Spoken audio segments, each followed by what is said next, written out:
Amis internautes, n'oubliez pas de liker, de vous abonner et de cliquer sur la note de notification pour ne rien rater. On n'a pas besoin de parler, il y a des sous nos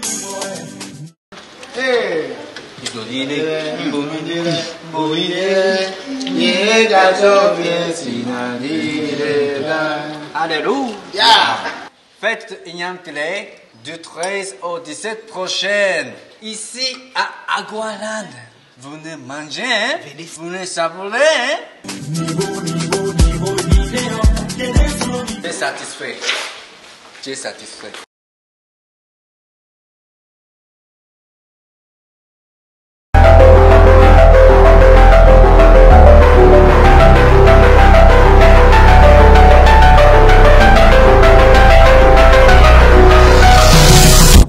Comme vous le constatez, nous sommes arrivés ici avec notre collègue, le ministre conseiller aux infrastructures au cadre de vie, accompagné du préfet des collines, du DGPR et puis du DG ABPC et leurs collaborateurs.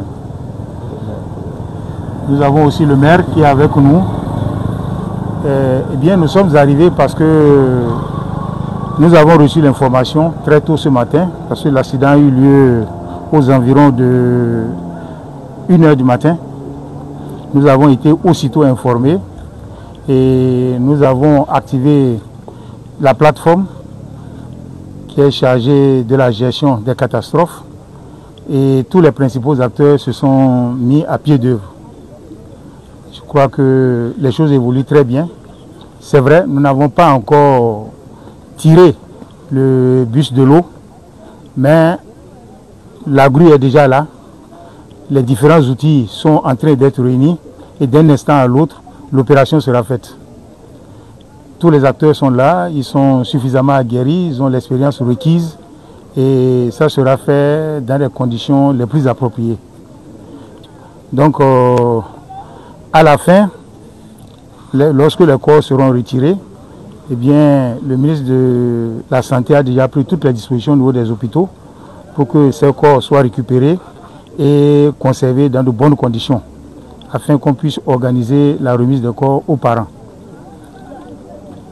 Pour ce qui concerne les blessés, ceux qui sont sortis, ils sont un certain nombre, ils sont 9. On a déjà récupéré un corps. Pour les 9 rescapés, ils sont en train de suivre des soins dans nos centres de santé.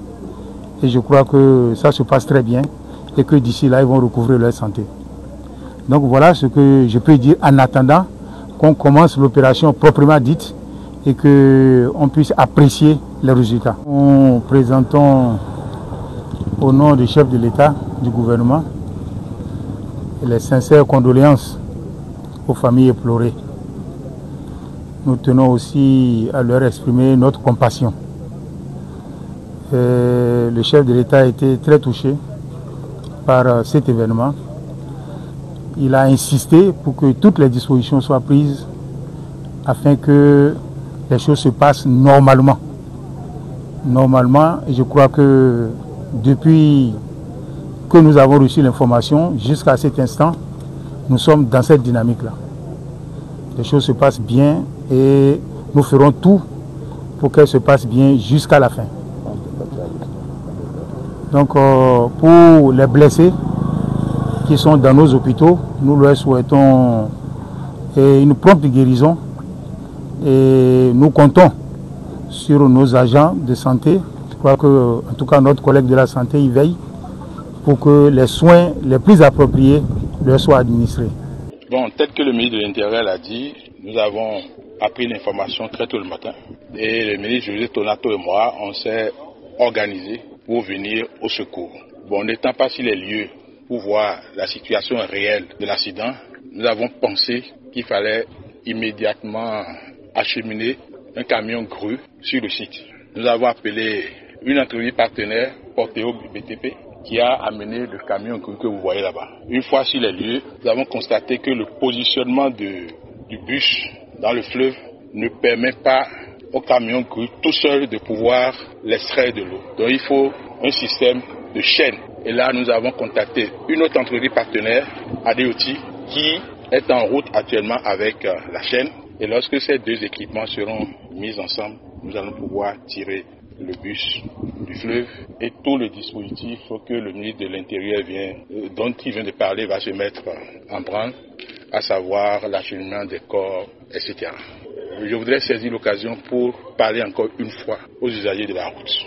Parce que si chacun respectait le code de la route, cette situation n'arriverait pas. Vous avez vu que le pont est bien équipé de 4 corps.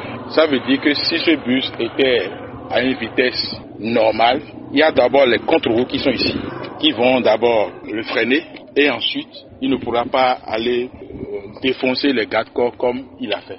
Je suis convaincu que ce conducteur serait certainement en train de dormir. Parce que s'il ne dormait pas, je ne vois pas quelle situation peut l'amener à occasionner la mort de tant de compatriotes. Et enfin, je vais présenter, et le ministre de l'Intérieur va le faire davantage tout à l'heure, les condoléances du gouvernement, de son chef et à l'ensemble des familles éplorées.